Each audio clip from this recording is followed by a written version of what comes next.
father's squire would also be knighted, even though he was still not quite ready. We had promised Matthew that his brother would become a knight, and one did not break a promise to the dead. I knew that my mother was happy with all of this, for it meant they would stay at Stockton and be safe. My manor, on the other hand, would not, for it lay in the northern marches, as close to the Scottish as any knight. I would be guarding the king's border. It explained why my mother kept me by her side for the whole of the ceremony. It was almost as though our roles had reversed and she was the one who needed protection. She sat between my father and me at the feast held in the great hall of Stockton Castle. The castle had changed beyond all recognition since King John had died. My father had restored it to its former prominent position. We now had high walls and towers, along with defences which were the equal of any in the north.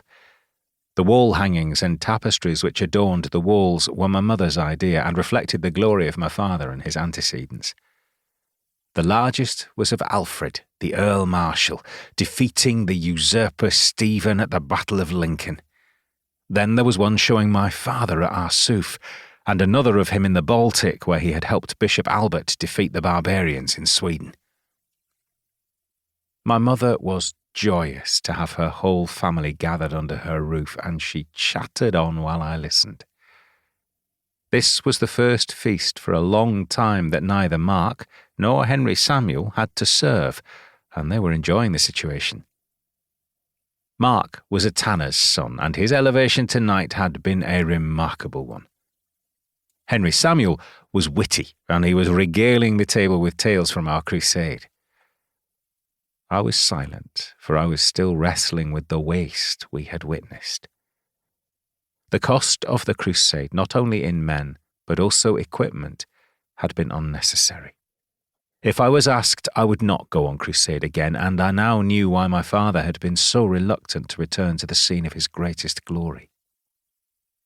Although I was silent, I was not unhappy, for I was basking in the joy of my family all gathered together and the fact that I was home.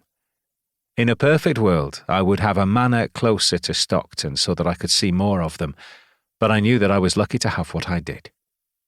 My father had often spoken, somewhat bitterly, about how he lost all of his lands through no fault of his own and had to spend years regaining them.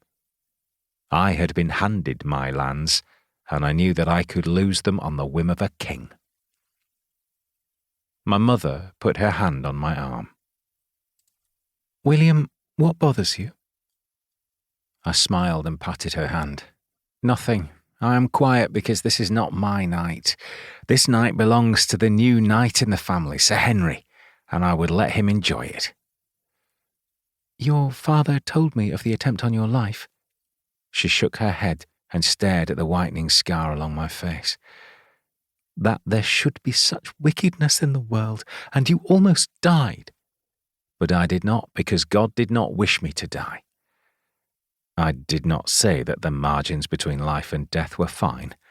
My brother had died because of such margins, and yet I had lived because I saw some sweat. Dick was giggling at something Sam had said, and my mother smiled. "Your son is a delight. Make the most of him." "I will do, and I thank you for caring for both him and Mary. Mary is a sweet girl, and you are lucky to have her." There was a sudden burst of laughter from Henry Samuel's sister and their cousin Elizabeth. My mother shook her head. "And young Eleanor needs a husband sooner rather than later, for she is a little too wild for my liking." I sighed. My mother always preferred the boys in the family, and Eleanor had lived longer with my mother than any other of the grandchildren. Inevitably, that led to conflict. She is young and loves life. Henry Samuel is as frivolous at times. "Nonsense. He is a knight and a sensible boy. He is nothing like his sister." She was mistaken, for they were almost identical, but you could not argue with my mother. She was a strong woman, but in this she was wrong. "We will see. And are you in good health, Mother?" She smiled. "I am getting old, William. The young girl your father rescued in the Baltic now has grey hairs and does not sleep as well as she once did. It is better now that your father is home, but I make the most of each day."